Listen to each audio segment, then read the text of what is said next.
किसी ने बड़े कमाल की बात कही है कि बनना है तो ईश्वर की नजरों में अच्छा बनिए, क्योंकि दुनिया तो लाख कोशिश के बाद भी बुरा ही मानेगी। नमस्ते दोस्तों, मेरा नाम है आरजे कार्तिक। महर्षि वाल्मीकि जी ने जब रामायण लिखी तो नारद जी उनके पास पहुंचे जानने के लिए कि कैसी लिखी है, क्या लिखा है प्रभु के बारे में, उनकी कथा के बारे में। तो महर्षि वाल्मीकि जी ने पढ़ करके सुनाना शुरू किया। जब रामायण पूरी हो गई तो नारद जी के जो भाव थे वो ज्यादा खुश वाले नहीं थे। महर्षि वाल्मीकि जी ने पूछा कि कैसी लगी आपको। नारद जी ने कहा कि आपने अच्छी लिखी, लेकिन, और ऐसा बोल के वो चुप हो गए। तो महर्षि वाल्मीकि जी ने पूछा लेकिन क्या।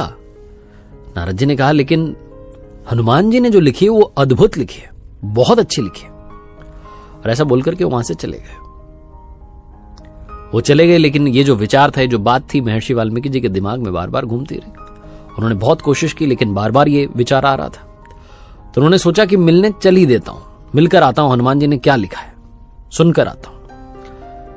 लंका पर विजय प्राप्त करने के बाद प्रभु श्री राम अयोध्या में थे और हनुमान जी कुछ समय सेवा करने के बाद उनसे आज्ञा लेकर के कैलाश पर्वत पर रहने लग गए थे। वहां भगवान शिव की आराधना कर रहे थे और अपने प्रभु का नाम जो था वो शिलालेख उन्होंने लिखना शुरू कर दिया था। एक शिला पर वो लिख रहे थे और उन्होंने उस शिला पर यानी चट्टान पर हनुमद रामायण लिखी थी। तो वहीं कैलाश पर्वत पर थे। महर्षि वाल्मीकि जी उनसे मिलने के लिए पहुंचे। जब मिलने के लिए पहुंचे, बातचीत हुई, कैसे हैं क्या है। उसके बाद में महर्षि वाल्मीकि जी ने कहा कि मैंने सुना है आपने भी रामायण लिखी है, अगर मैं आपकी रामायण पढ़ पाता। तो हनुमान जी ने कहा कि वो सामने शिला पर लिखी हुई है, ये हनुमद रामायण है। महर्षि वाल्मीकि जी बिना देरी किए वहां पहुंचे, पढ़ने लगे और पढ़ते पढ़ते उनकी आंखों से अश्रुधारा बहने लगी। व्याकरण बहुत अच्छी, वाक्यों को जिस तरीके से लिखा गया वो बहुत अच्छा, जो बात उसमें लिखी गई वो बहुत अच्छी। उनके आंसू रुक ही नहीं रहे थे। हनुमान जी ने देखा कि महर्षि वाल्मीकि जी रो रहे हैं, तो उन्होंने पूछा क्या हुआ, खराब लिख दी, बुरी लिख दी, अच्छी नहीं है। महर्षि वाल्मीकि जी ने कहा कि अद्भुत लिख दी, अति सुंदर लिख दी। मेरे रोने का कारण यह है कि जो मैंने लिखी है अब दुनिया उसे क्यों पढ़ेगी, आपने तो अद्भुत लिख दी है। और ऐसा बोलकर के फिर रोने लगे। हनुमान जी ने कहा बस इतनी सी बात, आप चिंता क्यों करते हैं। महर्षि वाल्मीकि जी को अपने कंधे पर बैठाया, दूसरे कंधे पर वो शिला रखी, वो चट्टान रखी जिस पर हनुमद रामायण लिखी थी। उड़कर के समुद्र किनारे पहुंच गए। महर्षि वाल्मीकि जी के सामने समुद्र में उस शिला को बहा दिया, उस चट्टान को बहा दिया।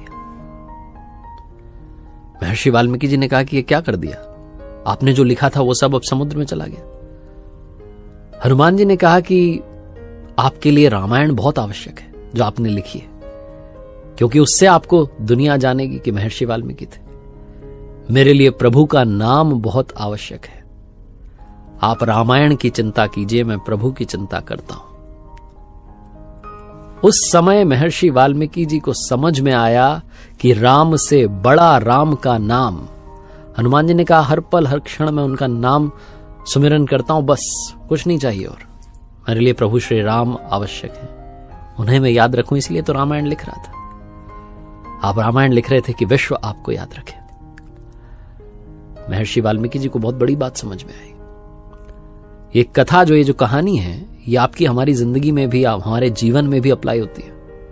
आजकल बहुत सारे लोग हैं जो नाम कमाने के लिए, फेम कमाने के लिए काम कर रहे हैं कि दुनिया मुझे याद करे। आप काम अच्छा कीजिए, दुनिया अपने आप आपको याद रखेगी। जैसे आज हनुमान जी का गायन विश्व करता है, उनकी प्रशंसा करता है, उनकी आराधना करता है, उन्हें पूजा जाता है। उनकी रामायण हमें पढ़ने को नहीं मिली, लेकिन हम सब जानते हैं कि प्रभु श्री राम के सबसे बड़े भक्त थे हनुमान जी महाराज, जो आज भी हैं, हमारे साथ हैं, विद्यमान हैं इसी सृष्टि में, हर कण में, हर पल में वही हैं। जानत तुम्हीं तुम्हीं हुई जाई, प्रभु के चरणों में वास करते करते प्रभु बन चुके हैं। जो सार है उसे याद रखिएगा। इतना अच्छा काम कीजिए कि अपने आप दुनिया आपके बारे में बात करे, आपकी जो कीर्ति है उसका गायन हो। अपने काम पर फोकस कीजिए, फेम के पीछे मत भागिए, काम के पीछे भागिए। अपने वर्क पर डेडिकेशन के साथ बढ़ते रहिए। एक बार फिर से वही बात जो अक्सर आपसे कहता हूं, कर दिखाओ कुछ ऐसा कि दुनिया करना चाहे आपके जैसा।